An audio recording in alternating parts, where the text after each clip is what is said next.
الإسلام دينا. وقال الله تبارك وتعالى: وما خلقت الجن والإنس إلا ليعبدون. وقال الله تبارك وتعالى: والسابقون الأولون من المهاجرين والأنصار والذين اتبعوهم بإحسان. صدق الله وصدق رسوله النبي الكريم، ونحن على ذلك لمن الشاهدين والشاكرين، والحمد لله رب العالمین. میرے دوستوں، بزرگوں، بھائیوں، ہمارا مقصد اس محفل کا، اس درس قرآن کا سب سے آسان لفظوں کے اندر اگر یہ کہا جائے تو وجہ ہوگا کہ ہمارا مقصد نوجوان نسل، ہمارے مسلمان جتنے شکوک و شبہات کا شکار ہیں تو ان کے شکوک و شبہات کو دور کیا جائے اور تمام لوگوں کو قرآن و سنت کی تعلیم دی جائے. اس سے ایک فائدہ تو یہ ہوگا کہ جتنی بھی بدعات ہیں خود بخود ختم ہو جائیں گی. دوسرا فائدہ یہ ہوگا کہ جو 1400 سال پہلے نبی اکرم صلی اللہ علیہ وسلم نے ارشاد فرمایا کہ جو شخص بھی میرے راستے کے اوپر چلے گا، خلفائے راشدین کے راستے کے اوپر چلے گا، وہ کامیاب ہو جائے گا. تو اس نسبت سے میں نے 2-3 آیات تلاوت کی ہیں. اللہ رب العزت سے دعا ہے کہ اللہ رب العزت مجھے حق سچ کہنے کی توفیق عطا فرمائے. سب سے پہلے اللہ رب العزت نے ارشاد فرمایا: والسابقون الاولون من المہاجرین والانصار والذین اتبعوهم. قرآن کریم ایک ایسے قانون کی کتاب ہے کہ اگر اس کا انصافانہ مطالعہ کیا جائے اور اس کا مطالعہ کرنے والا چاہے جائے کہ وہ مسلمان ہو، چاہے جائے کہ وہ مسلمان نہ ہو، اگر انصاف سے مطالعہ کرے گا تو اس بات کا اقرار کرے گا کہ قرآن کریم جیسا قانون دنیا کے اندر کہیں بھی موجود نہیں ہے. اور یہ قرآن کریم ایک ایسی کتاب ہے کہ جو صرف صحابہ کرام کے لیے نہیں ہے، جو صرف انبیاء علیہ السلام کے لیے نہیں ہے، بلکہ اللہ کے پیغمبر سے لے کر دنیا کائنات کے ختم ہونے تک، آخری امتی تک کے لیے، تمام کے تمام لوگوں کے لیے یہ قانون کی کتاب ہے. اور جس طرح اس کے اوپر عمل کرنا صحابہ کرام کے لیے ضروری تھا، آج بھی تمام مسلمانوں کے لیے ویسے ہی اس کے اوپر عمل کرنا ضروری ہے. قرآن کریم کے اندر اگر کہیں پر صحابہ کرام کا کوئی کام ہوا، صحابہ کرام سے کوئی ایسا فعل سرزد ہو گیا کہ جو قرآن کی روشنی کے اندر درست نہیں تھا، اللہ نے قرآن کریم اٹھا کر ان کی اصلاح فرمائی، تو وہ قانون جس طرح ان صحابہ کرام کے لیے تھا آج بھی ویسا ہی ہے اور تمام کے تمام انسانوں کے لیے ویسا ہی رہے گا. کسی ایک خاص واقعے کے ساتھ قرآن کو ہم منسلک کر کے اس سے دستبردار نہیں ہو سکتے. تو یہ قرآن کریم اللہ رب العزت نے 23 سال کے اندر اس کو اتارا اور یہ پھر ہر ایک ضرورت کے مطابق ہر جہاں کوئی مسئلہ درپیش آ جاتا تھا تو اللہ رب العزت قرآن کریم اتار دیا کرتے تھے. تو گویا کہ یہ انسانی زندگی کے لیے ایک ریڑھ کی ہڈی کی حیثیت رکھتا ہے کہ ایسا اگر کسی انسان کا کوئی بھی ایسا عمل نہیں ہے کہ جس کے لیے قرآن کریم کے اندر رہنمائی نہ ہو. کوئی بھی ایسا شخص دعویٰ نہیں کر سکتا کہ میرا فلاں مسئلہ ہے، اس مسئلے کے لیے جو ہے وہ قرآن حدیث کی روشنی کے اندر ہمیں کوئی دلیل موجود نہیں ہے. ایسا ہرگز بھی نہیں ہو سکتا. ہاں البتہ اگر ہم لوگ اپنی عقل سے سمجھنا شروع کر دیں تو پھر ہمارے لیے راہ نجات ہمارے لیے یہی قرآن کریم ہوگا کہ جو ہمارے لیے پھر ہدایت کا ذریعہ نہیں بن سکے گا. کیوں؟ اللہ نے خود ارشاد فرمایا ہے کہ یہ قرآن بعض لوگوں کے لیے ہدایت کا ذریعہ ہے اور بعض لوگوں کے لیے وبال کا ذریعہ ہے.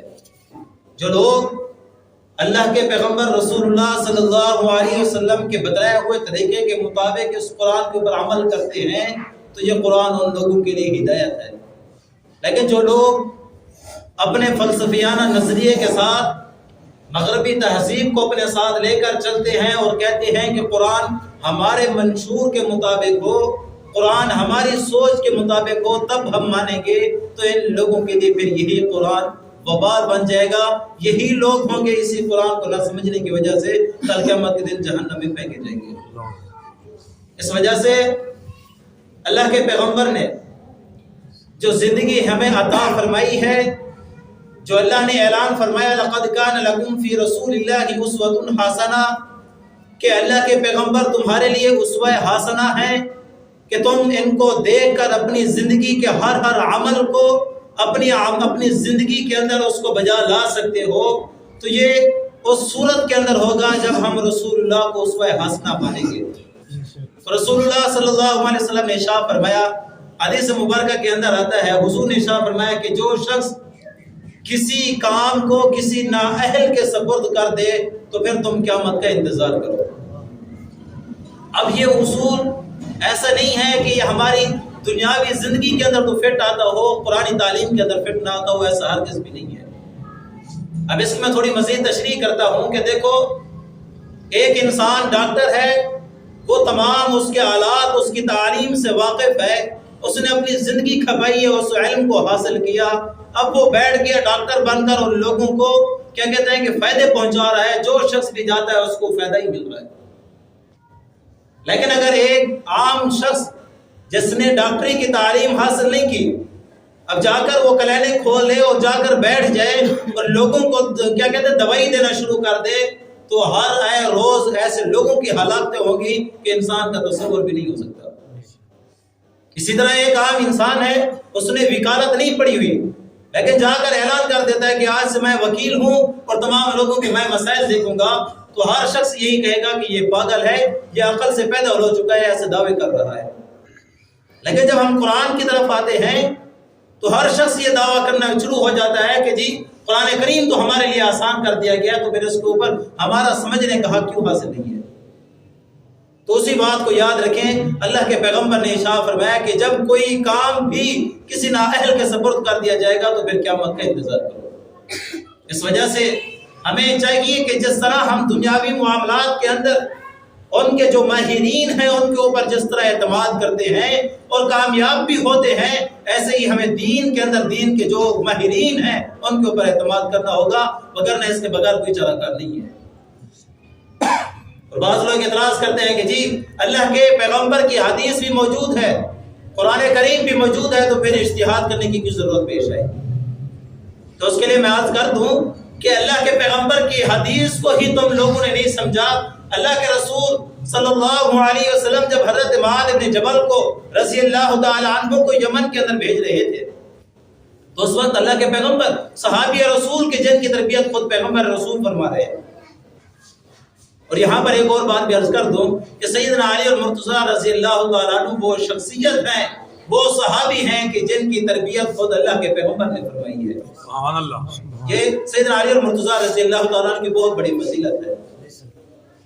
تو جن صحابہ کرام کی تربیت، جن صحابہ کرام کی پرورش خود اللہ کے پیغمبر فرما رہے ہوں کہ جن پیغمبر کی رہنمائی اللہ رب العزت آسمان سے کر رہے ہیں، اب ان صحابہ کرام کی قابلیت کے اندر کسی کو شک ہو سکتا ہے؟ ہرگز بھی نہیں ہو سکتا۔ کیا کوئی شخص یہ تصور کر سکتا ہے کہ وہ صحابہ کہ جو اپنے پیغمبر رسول کے لیے، جو اللہ کے پیغمبر تھے محمد رسول اللہ، ان کے لیے اپنی جان قربان کرنے کے لیے تیار تھے، اپنا مال قربان کرنے کے لیے تیار تھے، اپنی آل اولاد بھی قربان کر کے دکھلائی ہے؟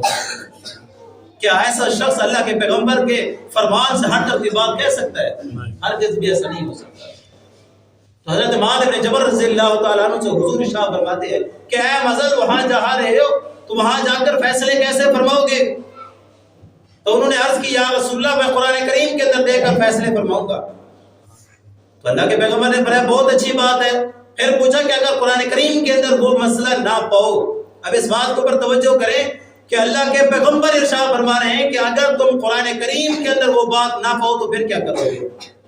اب منکرین حدیث ہو گئے، کہتے ہیں کہ معاذ اللہ ہمیں قرآن پاک کافی ہے، جن کو اہل قرآن بھی کہا جاتا ہے، کہتے ہیں ہمارے لیے قرآن کافی ہے، قرآن کے ہوتے ہوئے ہمیں کسی بات کے اوپر اعتماد نہیں ہے۔ ادھر اللہ کے پیغمبر خود ارشاد فرما رہے ہیں کہ اے معاذ، اگر تم نے قرآن کے اندر وہ مسئلہ نہ پایا تو پھر کہاں جاؤ گے؟ اسی طرح خارجی بھی جو بدترین طبقہ جس کو شمار کیا جاتا ہے، انہوں نے بھی اپنے ہاتھ کے اندر قرآن کریم اٹھایا ہوا تھا اور دعویٰ کرتے تھے ان الحکم الا للہ، ہمارے لیے اللہ کا حکم کافی ہے۔ اور معاذ اللہ ثم معاذ اللہ حضرت علی المرتضیٰ رضی اللہ تعالیٰ عنہ اور ان کے قافلے کے اوپر یہ نعرہ بازی کیا کرتے تھے، اعلان کیا کرتے تھے کہ معاذ اللہ تم لوگ مسلمان نہیں ہو۔ جو شخص قرآن کریم کو ہی صرف پکڑ لیتا ہے، رسول اللہ کے فرمان کو نہیں پکڑتا، پھر وہ شخص دنیا کے بدترین طبقہ کے اندر شمار ہو جاتا ہے۔ اب کوئی شخص تصور کر سکتا ہے کہ معاذ اللہ ثم معاذ حضرت علی رضی اللہ تعالیٰ کو ایسا تصور کیا جائے؟ حضرت علی رضی اللہ تعالیٰ نے اعلان فرمایا، بیان فرمایا اور ارشاد فرمایا کہ اے بدترین لوگوں، وہ خارجیوں، تم یہ بتلاؤ کیا تم لوگوں نے رسول اللہ صلی اللہ علیہ وسلم کو دیکھا ہے؟ کیا تم لوگوں نے رسول اللہ صلی اللہ علیہ وسلم کے ساتھ غزوات میں شریک ہوئے ہو؟ کیا تم لوگوں نے اللہ کے پیغمبر کے ساتھ بیٹھ کر اللہ کے پیغمبر کی باتوں کو سنا ہے؟ تم میں سے کسی ایک کو بھی یہ مقام حاصل نہیں ہے، تو پھر تم کیسے دعویٰ کر سکتے ہو کہ وہ لوگ جنہوں نے اپنے دین کے لیے، رسول اللہ صلی اللہ علیہ وسلم کے لیے اپنے آپ کو قربان کیا، اپنی آل اولاد کو قربان کیا، اپنے مال و جان کو قربان کر دیا، تم ان لوگوں کے اوپر زبان درازی کرتے ہو، تم کس منہ سے بات کرتے ہو؟ تو آج بھی ہمارے ہاں وہی طبقہ پیدا ہو چکا ہے، کہتا ہے کہ میرے لیے قرآن کافی ہے۔ اللہ رب العزت نے ارشاد فرمایا قل اطیعوا اللہ واطیعوا الرسول، کہ جو شخص اللہ کی اطاعت کرے گا وہ کامیاب ہوگا۔ اسی کے ساتھ اللہ نے ارشاد فرمایا جو رسول اللہ کی اطاعت کرے گا وہی کامیاب ہوگا۔ اب کوئی شخص یہ کہہ سکتا ہے کہ میرے لیے قرآن کافی ہے؟ اگر قرآن کو ماننا ہے پھر مکمل مانا جائے گا۔ اللہ نے ارشاد فرمایا قل اطیعوا اللہ واطیعوا الرسول، ایک جگہ کے اوپر نہیں ہے، بارہا مقام کے اوپر ارشاد فرمایا گیا ہے کہ جس طرح اللہ کی اطاعت لازم ہے تمہارے لیے، تو رسول اللہ صلی اللہ علیہ وسلم کی اتباع بھی تمہارے اوپر فرض کر دی گئی ہے۔ میں ایک واقعہ سناتا ہوں کہ حضور علیہ السلام بیٹھے ہوئے ہیں، صحابہ کرام بھی بیٹھے ہوئے ہیں، ایک سیدنا ابو بکر صدیق رضی اللہ تعالیٰ عنہ بیٹھے ہیں، سیدنا عمر فاروق بھی بیٹھے ہوئے ہیں۔ تو سیدنا ابو بکر صدیق رضی اللہ تعالیٰ عنہ وہ شخصیت ہے، وہ صحابی رسول ہے کہ جو حضور کے اندر مگن ہو چکے تھے، حضور کے اوپر فنا ہو چکے تھے، جو بات حضور کہتے تھے وہی بات کہتے تھے، اپنی رائے بھی نہیں دیتے تھے۔ حضرت عمر فاروق رضی اللہ تعالیٰ عنہ وہ صحابی رسول ہے، وہ صحابی رسول ہیں کہ جو فنا فی اللہ تھے، اللہ کے اندر فنا تھے، جب بھی کوئی مشورہ دیتے تھے تو اللہ رب العزت آسمان سے قرآن اتار دیتا تھا۔ ان دو صحابہ کرام کی شان نرالی ہے کہ حضرت ابوبکر صدیق رضی اللہ تعالیٰ عنہ حضور کے اندر فنا ہیں اور حضرت عمر فاروق رضی اللہ تعالیٰ عنہ اللہ رب العزت کے اندر فنا ہیں، دونوں حق پر تھے۔ تو حضرت عمر فاروق رضی اللہ تعالیٰ عنہ محفل کے اندر بیٹھے ہوئے ہیں، تورات کا مطالعہ کر رہے ہیں۔ تو حضرت ابوبکر صدیق رضی اللہ تعالیٰ عنہ ہر وقت حضور علیہ السلام کے چہرے مبارک کی طرف دیکھا کرتے تھے، ہر وقت حضور کے چہرے کی طرف دیکھتے تھے کہ حضور کی اب کیا کیفیت ہے، اب کیا کیفیت ہے۔ تو جس طرح حضور علیہ السلام نے دیکھا حضرت عمر فاروق کو رضی اللہ تعالیٰ عنہ کو کہ وہ تورات کی مطالعہ کر رہے ہیں، تو حضرت محمد رسول اللہ صلی اللہ علیہ وسلم کے چہرے کے اوپر جو ہے وہ سرخ ہو گیا، غصے کی حالت کے اندر آ گئے۔ اب حضرت عمر فاروق تو نیچے دیکھ کر پڑھ رہے ہیں، حضرت ابوبکر صدیق حضور کو دیکھ رہے تھے۔ حضرت ابوبکر صدیق رضی اللہ تعالیٰ نے حضرت عمر فاروق سے فرمایا کہ اے عمر، کیا تم رسول اللہ صلی اللہ علیہ وسلم کے چہرے کی طرف نہیں دیکھ رہے؟ تم اس چیز کا مطالعہ کر رہے ہو، تم حضور کو نہیں دیکھ رہے؟ تو حضرت عمر فاروق نے عرض کی یا رسول اللہ، کیا یہ تورات حق پر نہیں تھی؟ کیا یہ تورات جو میں مطالعہ کر رہا ہوں یہ اللہ کے پیغمبر کے اوپر نہیں اتاری گئی تھی؟ تو اللہ کے پیغمبر محمد رسول اللہ صلی اللہ علیہ وسلم نے ارشاد فرمایا کہ اے عمر، اگر اس وقت موسیٰ علیہ السلام کے جن کے اوپر یہ تورات اتاری گئی ہے، اگر وہ بھی اس وقت موجود ہوتے وہ بھی میری اتباع کرتے، میری اتباع کے بغیر ان کا بھی کوئی چارہ کرنا۔ سبحان اللہ، سبحان اللہ۔ اب ہم کیسے کہہ سکتے ہیں؟ یہ آج کے اندر وحدت ادیان کا ایک بہت بڑا شوشک اٹھ کھڑا ہوا ہے۔ ہمارے سعودی عرب کے علماء بھی اس فریب کے اندر آ چکے ہیں۔ ہمارے علماء نے تنبیہ کر دیا ہے کہ اے لوگوں اس طرح نہ چلو، اے لوگوں اپنے ایمان کو نہ خراب کرو۔ وحدت ادیان کا مطلب کیا ہے؟ وحدت ادیان کا مطلب انہوں نے بھی قرآن کریم کو ہی سمجھ کر اعلان کیا ہوا ہے، ان الذین آمنوا الیہود والذین اشرکوا۔ دوسری جگہ اللہ نے ارشاد فرمایا ان الذین آمنوا، کہ جو لوگ ایمان لے آئے، چاہے کہ وہ یہودی ہوں، چاہے کہ وہ عیسائی ہوں، اگر اچھے اعمال کریں گے تو ان کے لیے آخرت کے اندر اچھا نجات ہوگا۔ اب وہ کہتے ہیں کہ دیکھو اللہ نے ارشاد فرمایا کہ قرآن کریم کے اندر ہے کہ اللہ رب العزت خود ارشاد فرما رہے ہیں کہ جو ایمان لیے اچھے اعمال کیے تو ان کے لیے راہ نجات ہے۔ تو اب کیا خیال ہے کہ جو قرآن کو اپنی طرف سے سمجھے گا وہ شخص، اس کو کسی قسم کا کوئی شک ہو سکتا ہے کہ یہ بات جھوٹی ہے؟ اور جھوٹی ہرگز بھی نہیں ہے۔ لیکن ہمیں سمجھنے کے لیے، قرآن کریم کو سمجھنے کے لیے بھی علوم کی ضرورت ہے۔ علماء نے تقریباً 14 علوم ایسے لکھے ہیں کہ قرآن کریم کی تفسیر کرنے کے لیے ان کے اوپر عبور مکمل حاصل ہونا ضروری ہے۔ اب جو شخص صرف ترجمہ پڑھے گا تو اس کا خیال ہے اس کا ایمان بچے گا؟ اس کا ایمان تو تباہ و برباد ہو گیا۔ ساری زندگی عبادات کرتا رہا، ساری زندگی علماء سے محبت کرتا رہا، ساری زندگی حضور کے فرمان کے مطابق عمل اپنے زندگی گزارتا رہا، لیکن جب قیامت کے دن آئے گا تو اس کا ایمان اور اس کے اعمال اس کے منہ پر مار دیے جائیں گے۔ تو کیا ضرورت ہے ایسے اعمال کرنے کی جس کی وجہ سے ہمارا ایمان ہی خراب ہو جائے؟ وحدت ادیان کا مطلب جو لوگ یہ پیش کرتے ہیں کہ جو جس مذہب سے ہو، جو جس فرقے سے ہو، جو چاہے جائے کہ وہ عیسائی ہے، چاہے جائے کہ یہودی ہے، چاہے جائے کہ ہندو ہے، اگر اپنے ایمان کے مطابق وہ اچھے اعمال کرتا ہے تو اس کے لیے نجات ہے۔ اب ادھر اللہ کے پیغمبر کے فرمان کو دیکھیں، اللہ کے پیغمبر محمد رسول اللہ صلی اللہ علیہ وسلم ارشاد فرما رہے ہیں کہ اے عمر، اگر اس وقت بھی حضرت موسیٰ علیہ السلام زندہ ہوتے تو وہ بھی میری پیروی کرتے، میری پیروی کے بغیر ان کو بھی کوئی چارہ کار نہ ہوتا۔ اس وجہ سے بھائیو، دوستو، بزرگوں، قرآن کریم کو سمجھنے کے لیے بھی علم کی ضرورت ہے۔ قرآن کریم کو لازمی پڑھو۔ یہ ہرگز میں نہیں کہہ رہا کہ قرآن کریم آسان نہیں ہے۔ اللہ نے ارشاد فرمایا وَلَقَدْ يَسَّرْنَا الْقُرْآنَ لِلذِّكْرِ فَهَلْ مِن مُدَّكِرٍ، کہ قرآن کریم جو ہے بہت آسان کر دیا گیا ہے۔ یہ آسان ہے تو ہمارا 8 سال کا بچہ ہے وہ حافظ بنا ہوا ہے۔ یہ قرآن کریم آسان ہے تو چھوٹے چھوٹے بچے ہیں، نبی نے جو دیکھ بھی نہیں سکتے وہ بھی حافظ قرآن بنے ہوئے ہیں۔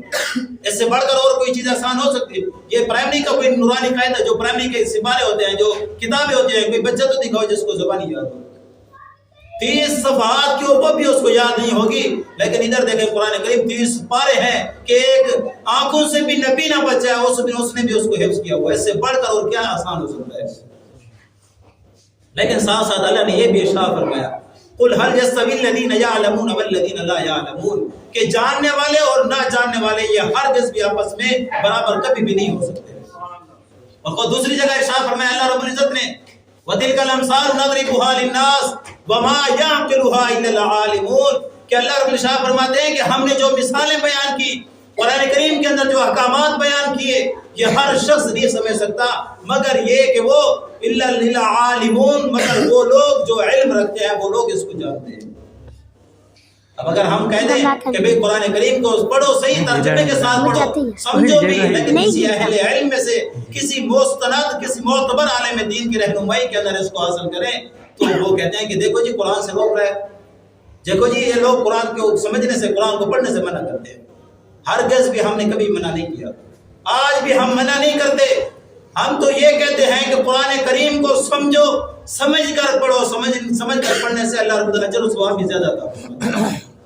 لیکن ایک مسئلہ اور بھی سمجھیں، یہاں پر یہ مسئلہ بھی ہے کہ آیا کہ قرآن کریم کو بغیر سمجھے، بغیر سوچے سمجھے اس کو پڑھنا، ترجمہ بھی نہیں آتا اس کا، ہمیں شان نزول کا بھی پتہ نہیں ہے کہ اللہ یہاں پر احکامات کیا بیان فرما رہے، یہ بھی پتہ نہیں ہے، آیا کہ سورت کے اندر بھی قرآن کریم کو پڑھنا ثواب نہیں ہے، تو متفقہ فیصلہ ہے کہ قرآن کریم کو بغیر سوچے سمجھے بھی اگر جو شخص پڑھتا ہے تو ایک ہی گھر کے اوپر اس کو بھی 10 نیکی ملتی ہے۔ ہمارا مقصد یہ ہرگز بھی نہیں ہے کہ قرآن کریم کی آیت پڑھ لو اس کے بعد اپنی مرضی کی منمانی تفسیر کرتے پھرو۔ یہ ہرگز بھی ایسا عمل یہود و نصارہ نے کیا، تورات کے ساتھ کیا، زبور کے ساتھ، انجیل کے ساتھ کیا، آج وہ ہمارے پاس اصلی صورت کے اندر بھی موجود نہیں ہے۔ اگر ہم ایسا عمل کریں گے تو پھر ہمارے لیے بھی وہی ہلاکت ہوگی۔ ہمیں اللہ نے جو ارشاد فرمایا، اللہ رب العزت خود ارشاد فرماتے ہیں کہ اگر تمہیں علم نہیں ہے تو تم اہل علم سے سوال کرو۔ جب اللہ رب العزت خود ہماری رہنمائی فرما رہے ہیں کہ تمہارے پاس علم نہیں ہے تو اہل علم سے پوچھو، لیکن ہم کہہ رہے ہیں کہ نہیں جی ہمارے پاس علم کافی ہے، ہمیں کسی بابے کی جاننے کی ضرورت نہیں ہے۔ جو آج سوشل میڈیا کے اوپر یہ بہت ساری بکواسات کر رہی ہے، معاذ اللہ ثم معاذ اللہ، محدثین، فقہاء، مجتہدین کو ایک بابے کہہ کر ان کو ٹال دیا جاتا ہے کہ یہ بابے تو شاید کوئی نہیں۔ یہ بہت بڑا حملہ ہے، یاد رکھو۔ اگر یہ محدثین، فقہاء، مجتہدین کو ہٹا دیا جائے ڈائریکٹ قرآن و حدیث کو سمجھنا شروع کر دیا جائے تو ہماری سند ہی باقی نہیں رہے گی. تو پھر ہم کیسے کہیں گے کہ یہ قرآن جو ہے، یہ جو دین ہے ہمارے پاس، یہ وہی ہے جو اللہ کے پیغمبر کے پاس تھا. اب ایک بیٹا ہے، ایک باپ ہے اور اس کا دادا ہے. اگر دادا یہ اعلان کرے کہ میرا بیٹا بھی کوئی نہیں ہے لیکن یہ جو پوتا ہے یہ میرا ہی ہے، تو لوگ کیسے اس کے اوپر یقین کریں گے؟ اگر ہم درمیان سے محدثین، فقہاء، مجتہدین کو نکال دیتے ہیں، ان کے اوپر کسی قسم کا بھی کوئی اعتماد نہیں کرتے، تو پھر ہمارے پاس نہ تو قرآن محفوظ رہ سکتا ہے، نہیں حدیث محفوظ رہ سکتی ہے. اس وجہ سے ان اکابرین کے اوپر، ان فقہاء مجتہدین کے اوپر اعتماد کرنا ہوگا. اگر ان کے اوپر اعتماد نہیں کرتے، اگر ان سے ہٹ کر اپنے علم کا کیا کہتے ہیں کہ اعلان کرتے ہیں کہ جو میں بات کہہ دوں وہی حق اور سچ ہے، علماء نے لکھا ہے کہ جو اپنی رائے کے اوپر ہٹ درمی اختیار کرے یہ شخص بدعتی ہے. اور بدعتی شخص کے بارے میں ہر شخص کو معلوم ہے. اللہ کے پیغمبر نے ارشاد فرمایا کہ جو شخص بھی بدعتی ہوگا، جو بدعت کو ایجاد کرنے والا ہوگا، وہ شخص جہنم کے اندر جائے گا، جنت میں جانے والا نہیں ہوگا. اور جو شخص بدعات ایجاد کرتا ہے، جب ان کو کہا جاتا ہے کہ تم دلیل لاؤ اپنی اس بدعت کے اوپر، تو آگے سے کہتا ہے کہ تم اس کے نہ کرنے کی دلیل دو. حالانکہ کس طرح سے یہ عجیب سا سوال ہے. میں کسی کو کہتا ہوں کہ تو نے میرے 10,000 دینے ہیں، وہ کہتا ہے میں نے تو نہیں دینے آپ کے، لیکن ہمارا فیصلہ چلا جاتا ہے کسی کیا کہتے ہیں کہ معتدل آدمی کے پاس، کسی انصاف پسند آدمی کے پاس. اب وہاں جا کر میں یہ کہتا ہوں کہ اس کو کہو یہ دلیل دے کہ اس نے میرے پیسے نہیں دینے، تو وہ بھی مجھے جوتے مارے گا کہ بھئی تو جب دعویٰ دے رہا ہے دلیل بھی تو پیش کرنا. جب تو کہہ رہا ہے کہ اس نے میرے 10,000 دینے ہیں تو پھر بتا کیسے دینے ہیں اس نے. لیکن جب دین کے اندر بدعات ایجاد کرتے ہیں، جب ان کو کہا جاتا ہے کہ یہ دین اسلام نہیں ہے، یہ دین کی باتیں نہیں ہیں جو جس کے اوپر تم عمل کر رہے ہو، اوپر سے کہتے ہیں کہ تم اس کے اوپر دلیل لے آؤ. بھئی عمل تو تم کر رہے ہو، دلیل ہم کہاں سے لائیں؟ جس چیز کا وجود دین اسلام کے اندر ہی نہیں ہے تو اس کا وجود کیسے آ سکتا ہے؟ اس کو دلیل اس کو کیسے ثابت کیا جا سکتا ہے؟ اور میں نے آیت تلاوت کی، الیوم اکملت لکم دینکم واتممت علیکم نعمتی ورضیت لکم الاسلام دینا. اللہ رب العزت نے ارشاد فرمایا کہ دین اسلام مکمل ہو چکا ہے. دین اسلام تو مکمل ہو چکا، تو پھر اب یہ ایجادات کہاں سے آگی بدعات؟ تو جو شخص بھی بدعت ایجاد کرتا ہے گویا کہ وہ اللہ کے قرآن کا بھی منکر ہے، رسول اللہ صلی اللہ علیہ وسلم کی ختم نبوت کا بھی منکر ہے. معاذ اللہ وہ یہ نظریہ رکھتا ہے کہ اللہ کے پیغمبر نے دین اسلام مکمل نہیں پہنچایا. اس وجہ سے بدعات سے بھی بچنا چاہیے. قرآن و حدیث کی روشنی کے اندر اپنی زندگی کو گزارنے کی کوشش کریں. اور ایک دو باتیں میں عرض کرتا ہوں صحابہ کرام سے متعلق. آج جو ہمارے معاشرے کے اندر نوجوان کے اندر بہت ساری شبہات پڑ چکے ہیں، بہت سارے ایسے اشکالات پڑ چکے ہیں، معاذ اللہ صحابہ کرام کے اوپر بھی زبان درازی کرنے کو اس کے اوپر بھی نہیں ڈرتے کہ میں صحابی رسول کے اوپر بات کر رہا ہوں. ایک حدیث سناتا ہوں، ترمذی شریف کے اندر حدیث ہے. اللہ کے پیغمبر نے ارشاد فرمایا کہ جس شخص نے ایمان کی حالت کے اندر مجھے دیکھا اس کے اوپر بھی اللہ نے جہنم حرام کر دی ہے. اور پھر ان لوگوں کو جنہوں نے مجھے دیکھا ان کو بھی جس شخص نے ایمان کی حالت کے اندر دیکھا اس شخص کے اوپر بھی اللہ نے جہنم حرام کر دی ہے. اب اللہ کے پیغمبر کا فیصلہ آ گیا کہ صحابہ کرام بھی جنتی ہیں، تابعین جو ایمان کی حالت کے اندر رہے ہیں وہ بھی جنتی ہیں. تو پھر ہمیں صحابہ کرام کے اوپر زبان درازی کرنے کی ضرورت ہے. ایک اور بات، ایک عقلی بات بتلاتا ہوں. علامہ خالد محمود رحمۃ اللہ علیہ سے ایک آدمی نے سوال کیا، آیا اور کہتے ہیں کہ دیکھو جی حضرت امیر معاویہ رضی اللہ تعالیٰ عنہ سے متعلق میرے پاس ایک سوال ہے. انہوں نے شاہ فرمایا پھر بھی وہ صحابی رسول ہے. پھر کہتے ہیں میرے پاس دوسرا سوال ہے، پھر بھی وہ کہتے ہیں کہ وہ بھی صحابی رسول ہیں. پھر کہتا ہے کہ میرے پاس 10 اعتراضات ہیں.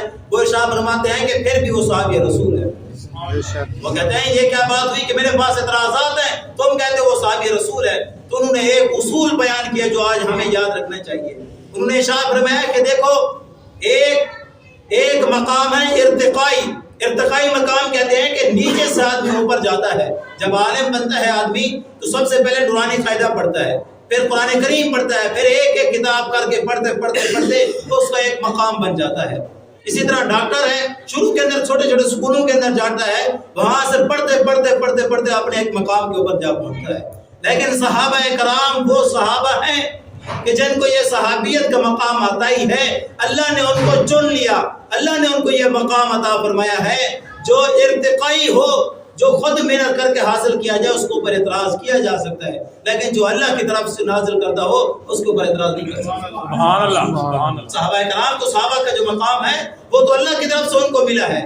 امت کا اتفاقی عقیدہ ہے کہ اگر 1400 سال کے اندر صحابہ کرام سے ہٹ کر ساری کی ساری زندگی عبادت کرنے والا ہو، مجدد ہو، فقیہ ہو، مجتہد ہو، اللہ کا ولی ہو، ساری کے ساری زندگی عبادت کرنے والا ہو، تب بھی ایک صحابی کے برابر نہیں ہو سکتا۔ صحابہ کا تو مقام ہے، انہوں نے تو اللہ کے پیغمبر کو دیکھا ہے بھائی، تو ان کے مقام کے برابر کوئی بھی نہیں پہنچ سکتا۔